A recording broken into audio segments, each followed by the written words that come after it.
Good morning. Welcome back to my corner of the multiverse. This is the Salty Goddess podcast. Be certain to share, follow, download, subscribe, go on all our social media, follow us there, comment, etc., etc. You know the whole plan, right? I can't believe you're all joining me for this hump day guilty pleasure of yours. Where are you listening from today? Your shower? Your bed? The kitchen table while you eat breakfast? Doesn't matter where. Maybe you're listening in your car on your way to wherever. Maybe it's work, home from work, school, all those places. The most important thing, though, is that you're enjoying your hump day guilty pleasure. Make sure you let everybody else know all about it so they can join in the fun. So recently, somebody asked me about the beginning or the opening of each of my podcasts and said, well, maybe you could call your listeners, names like, that lady from the Tiger thing, Cool Cats and Kittens or whatever the heck she says. And I was like, I don't think listeners really want to have a moniker. But I suppose if you did, you're all my cool growers and learners and confident people. That's about the best I can do at this point. So today we're going to switch things up. The last few weeks we did like a 3-episode arc of assessing, auditing, and taking action to eradicate some behaviors and things that are less than, thrilling to have in your life. But today, I would like to talk about the importance of banishing ignorance. And we're going to start with just a couple of definitions so that we can, explain how dictionaries work, I guess, because it's apparent to me that none of y'all had a dictionary. And you use words interchangeably that don't belong where you're putting them. And so let me explain what I mean. Well, first of all, about this whole dictionary thing. When I was growing up, I had a sister that used to make fun of me. Well, I don't want to say make fun. She used to, poke fun. How about that? Poke fun at me about the words that I would use in daily conversation. I was really proud of my vocabulary. I was a voracious reader. I still am. I just happen to read more medical texts and articles and journals and things of that nature now versus, what I would call entertainment reading, like Of Mice and Men or The Lord of the Rings. So she would poke fun about the fact that I used words that most other kids my age didn't use. So every once in a while, I'd open my mouth and say something, and she would say, I think she's got that dictionary in her pocket. And she'd get a good laugh out of it, and we'd all laugh. And, looking back, I suppose I should have taken it as a compliment because I was a voracious reader and had a very large, extensive, advanced vocabulary for like a 4th grader, 5th grader, 6th grader in school.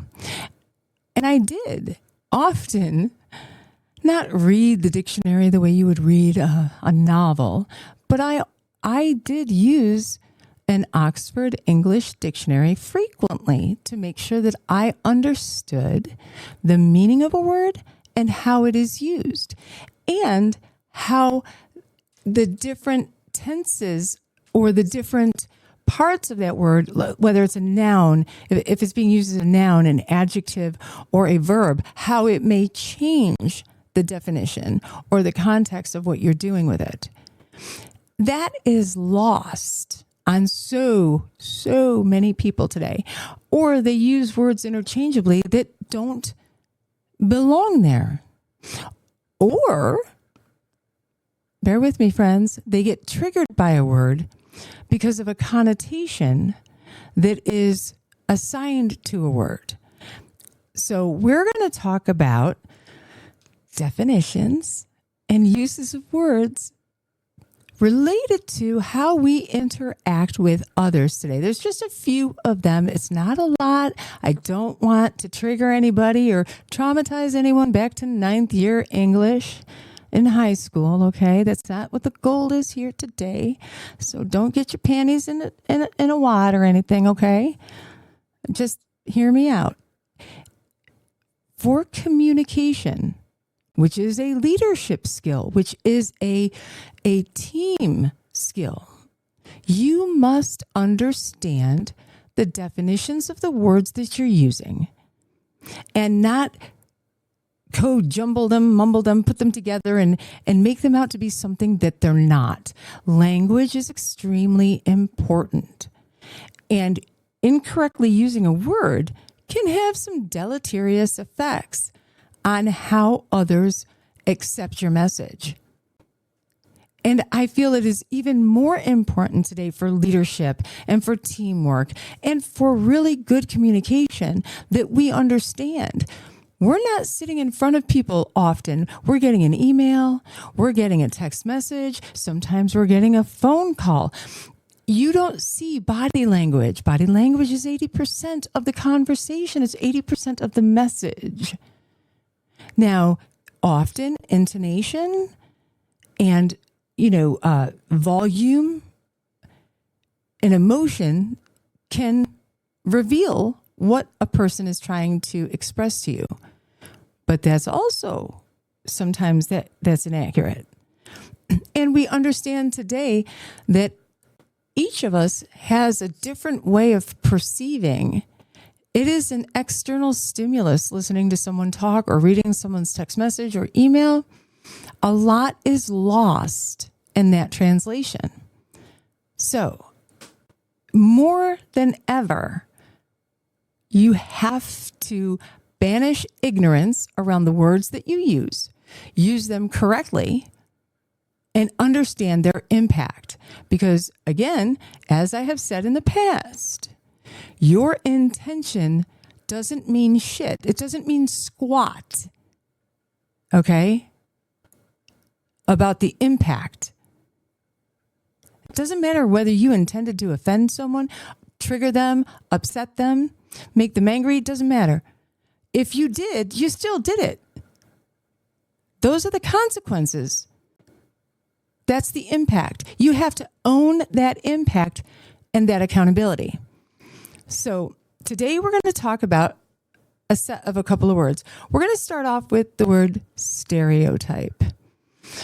So stereotypes are interesting because oftentimes when you think of the word stereotype,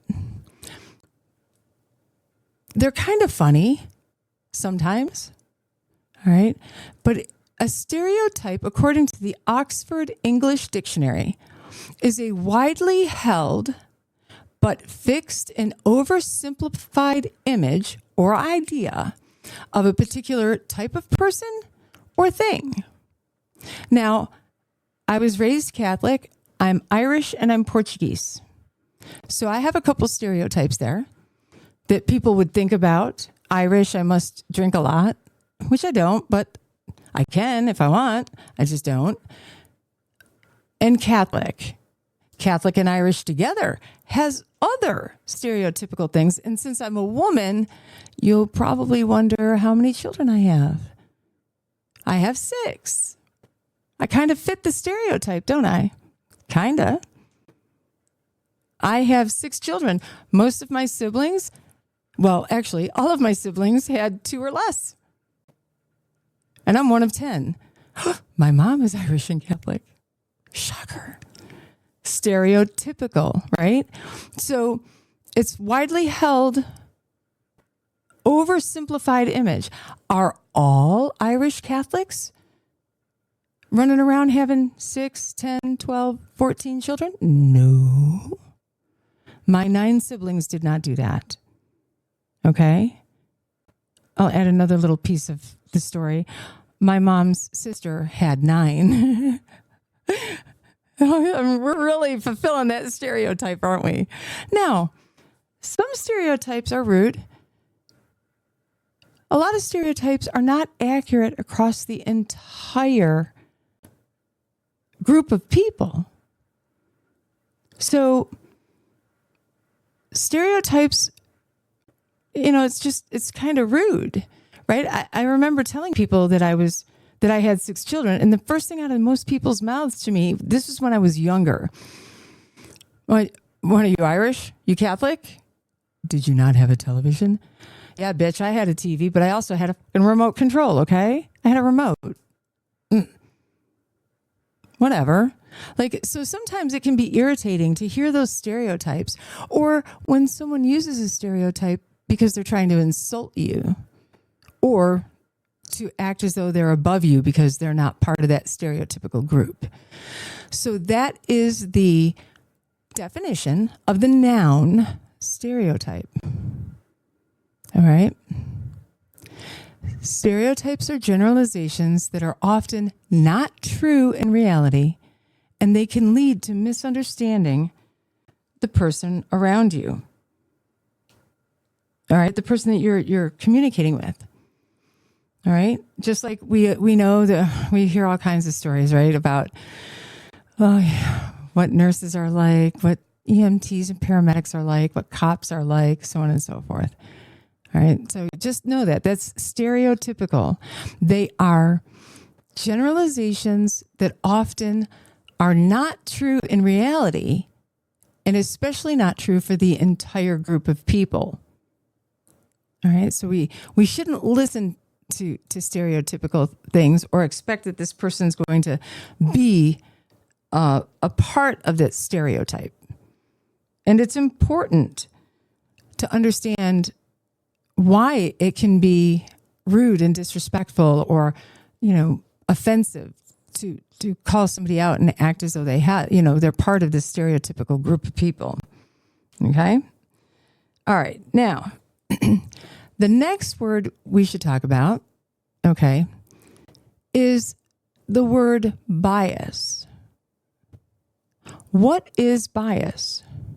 I've talked about it before in some of my other podcast episodes.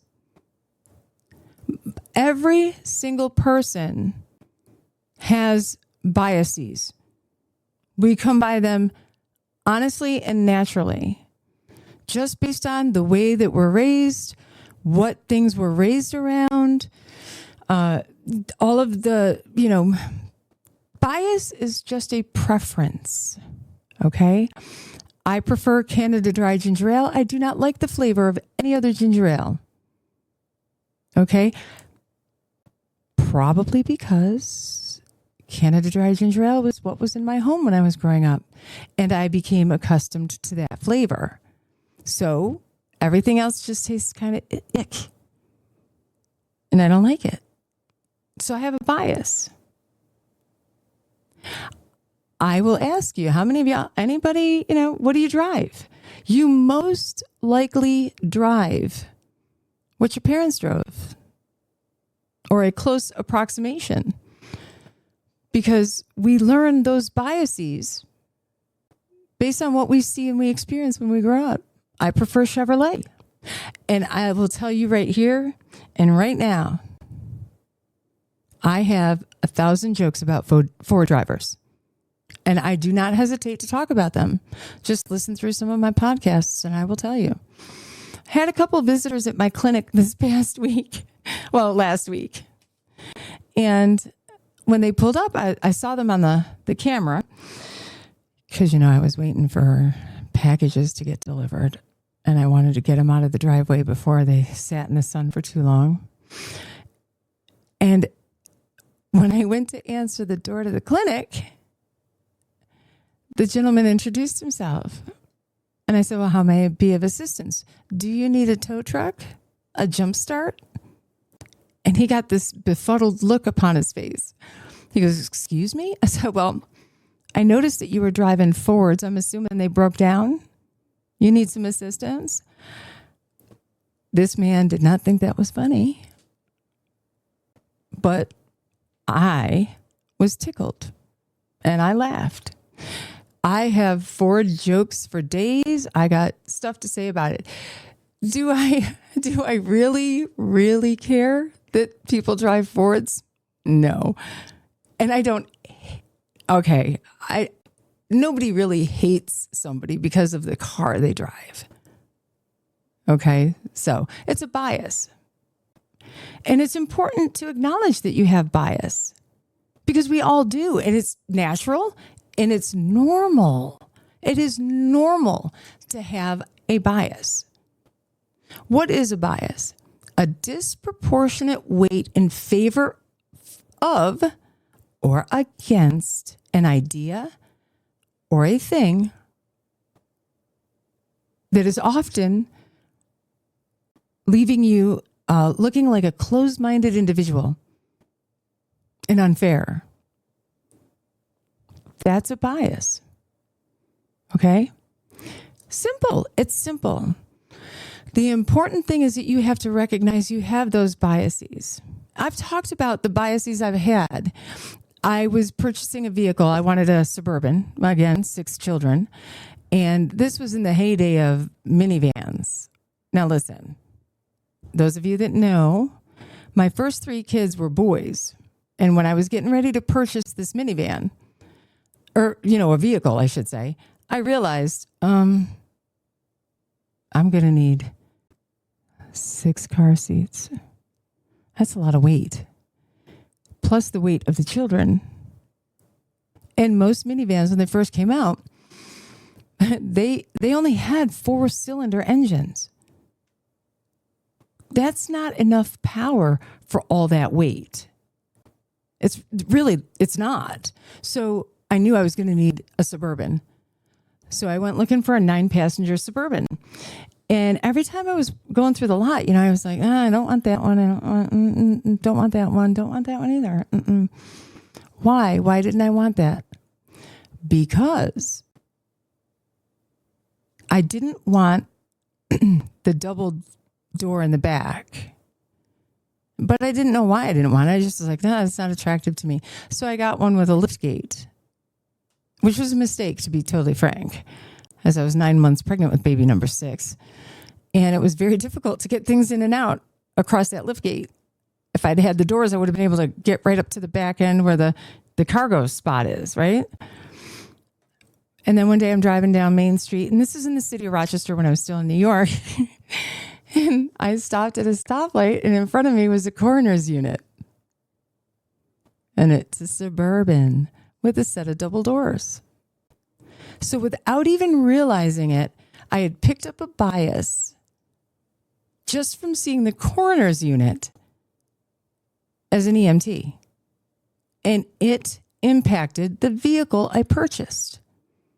And not for the better either, by the way. I should have gotten the double door. It would have been much, much easier to maneuver with all the stuff that happened, right?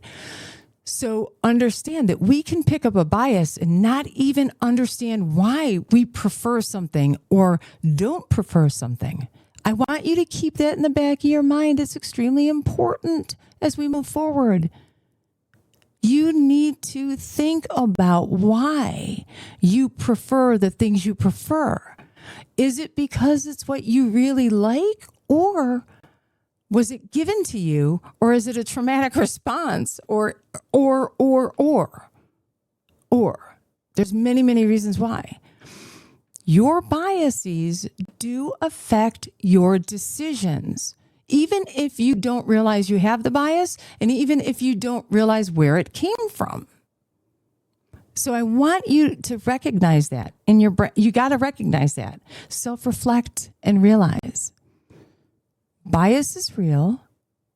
It's normal, but you also have to be aware of it. Okay? Because it's important. All right. The next word that's just as important is the word prejudice.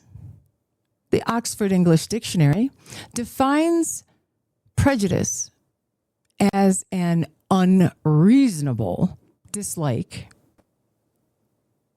An unreasonable dislike of or preference for a person, a group, or a custom.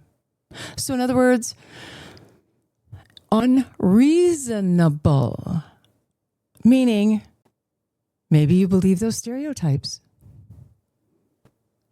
And you don't have any direct interaction to understand that. That's why you don't like them, a person or a group of people, or, a custom. It's unreasonable, though. It's unfounded. There should be no reason why you are prejudiced. It's a preconceived opinion that is formed without sufficient thought, knowledge, or reason, and is often based upon factors such as race, religion, sex, meaning their gender, okay, or their political leanings, and you don't know why. I hear it all the time. Well, anybody who's Republican, they're no friend of mine. Anybody who's Democrat, they're no friend of mine. I got news for y'all. Speaking of politics, which I really don't usually talk about it at all on this podcast because it's a ridiculous topic. Republicans and Democrats are the wings of the same bird. It's politics. Period. Get over yourselves. All right? Get over yourselves. But prejudice is an unreasonable dislike or an unreasonable like. You can take it either way. This is how cults take hold. All right? Have we all been either subjected to or a party of a level of prejudice? Sure. The minute we hear something bad about a dining experience somebody else had, I might not go to that restaurant. But you didn't have a bad experience. Someone else did. Do you think it's reasonable that you have that dislike? I might be cautious. I might use discernment. Depends on what the problem was. The same thing holds true, my friends. And I want you to think about this because stereotype, bias, prejudice, you can pick all of that shit up from colleagues and coworkers about other people, individuals, not even groups, just an individual. So be careful who and what you allow to form your opinions for you. I'm more of the type that I'll form my own opinion. I don't need someone to give it to me. I'm a grown-ass woman. And I can read a dictionary. So I can form my own opinions. Thank you very much. Please drive through. All right, so that's prejudice. When we talk about discrimination, it is different than bias. It is different than preference. It's different than stereotype, and it's different than prejudice. Discrimination, according to the Oxford English Dictionary, is the practice of treating a person or group less fairly than those that are not within the group. So you can be prejudiced, you can be biased, you can have preferences, okay? You can believe in stereotypes. That's your prerogative. The problem really comes to the forefront when you start treating people like shit because of the neighborhood they live in, the vehicle they drive, the amount of money they have. You get this. This was in one of my very first podcasts. Y'all are crazy to be doing that stuff. And I have to tell you something. If you show me your discrimination, I promise you, I will walk away and keep you at arm's length going forward. Because that type of behavior doesn't belong in society. It doesn't. Not ever. I joke with people when I'm teaching implicit bias training to people. I joke around and talk about Ford drivers, like for a really good part of the lecture. And I say to them, I prefer a Chevrolet. I made my son, when he had some kind of loss of intelligence and he purchased a Ford, I made him park it down the road because I didn't want the neighbors to know he had poor judgment skills. I also didn't want to get blocked in my own driveway because his piece of crap wouldn't start. Totally a joke. I mean, I did say that to him, but he knew that I was joking. And I go, it's important to understand that's a bias. If I had actually made him park his vehicle down the road, but I let my children that drove Chevrolets park in the driveway, that's discrimination. You have crossed the line. All right? Maybe you don't like the color green. Maybe you don't like the color blue. That's fine. It's your preference. And maybe you'll never buy a blue car. But the moment that you don't let somebody who drives a blue car park in your driveway, that's discrimination. So guess what? I know you drive a Ford. I know you got crappy judgment skills. But when I come to take care of you as either a paramedic, a community paramedic, or as a nurse, I'm going to treat you the same way I treat a Chevrolet driver. Okay? It's all right to have a bias. It is not okay to ever engage in discrimination. Ever. Never. And it's so important for this conversation to take place because I'm starting to see individuals use these terms interchangeably, and they are not in any way, shape, or form really interchangeable. Not at all. I prefer my meat medium rare. I know people that prefer it well done. Why do I prefer my meat medium rare? Because it's juicy, it's tasty, and it's not as hard to chew as shoe leather. But will I stop cooking someone else's meal when they come to my home for dinner if they prefer their meal well done? Will I stop inviting them to my home just because they eat their meat wrong? No. I mean, well done. I didn't mean wrong. I meant well done. Ha ha. That's the important part. And you know what? Y'all need to come to terms with the fact that I know when I speak to you or read the things that you write that you definitely did not use a fucking dictionary.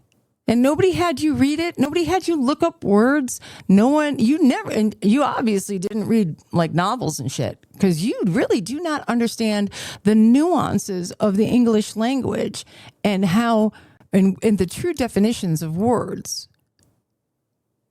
based on the terms that you're using. Bias is not stereotyping. Bias is not prejudice. Remember, prejudice is unreasonable. It's unreasonable. Okay? So you have to start checking yourself before you wreck yourself. I've seen people ruin their careers pulling this crap. So you need to self-reflect and think about, what are my biases? Where did I get them? What are my preferences? What stereotypes do I really believe in? What have I heard? Are they truthful? I guarantee you they're not. And I purposefully only spoke about Irish and Catholic because I was raised Catholic and I'm Irish. I will not speak to any of the other stereotypes that I've heard, throughout the years. Pretty much heard them all. All right. So I want you to be aware of that. If you are going to be in a position of leadership, if you're going to be a team player, if you're going to be on a team working with people, you have to be aware of your vocabulary, and understand the true definitions of the words that you're using. Now, you got to banish the ignorance, my friends. And the only way you're going to do that is to self-reflect. Take an assessment of yourself and see where you stand in all of this, especially if many of the conversations that you're having seem to become aggressive in nature, or there's a misunderstanding or an argument, not a debate. Debate is different than argument. All right. Civil discourse. Totally okay. Civil discourse is paramount to this republic and its health and well-being. Incivility, however, is just, that's peasantry. And understand that when I say peasant, I mean uneducated, ignorant, without knowledge. Period. I don't mean wealth of money or status. I mean wealth of knowledge. So yes, you hear me say all the time, I'm not about that peasantry. I joke a lot about that, but the truth is, it's the ignorance of manners, of knowledge that is the problem. That's the peasantry. And it was that way because those that were in power in the past kept people from getting educated, learning to write, so that they couldn't rise up against those that ruled them. They didn't want them as intelligent as they were, because then they wouldn't be able to control them, to govern them. I want you to think about that for a moment. They let you know what they want you to know, and they try to control that narrative so that they can govern you. Oh, my friends, please pick up a dictionary and get the Oxford English Dictionary, please. Get a thesaurus while you're at it. And if you don't know what a thesaurus is, it lists synonyms and antonyms of your favorite words, so that when you're writing, you're not using the exact same verbiage every single time. We do have our favorite, words and things of that nature, but your vocabulary is extremely important. And the best way to expand it and to be better at it is to actually read a lot. A lot. Read a lot. It's important. All right. Well, I'm done for today. We're going to talk next week about a couple of other things, because it's going to tie into bias, prejudice, discrimination, and learning to accept new knowledge. All right, my salty friends, my coven of sodium. I want you all to enjoy the rest of your week. Have a week filled with opportunity. Thank you for joining me on the Salty Goddess Podcast. This is Margaret. Be sure to follow, share, subscribe, and download your Hump Day Guilty Pleasure. And I look forward to speaking to all of you again next week. Thank you.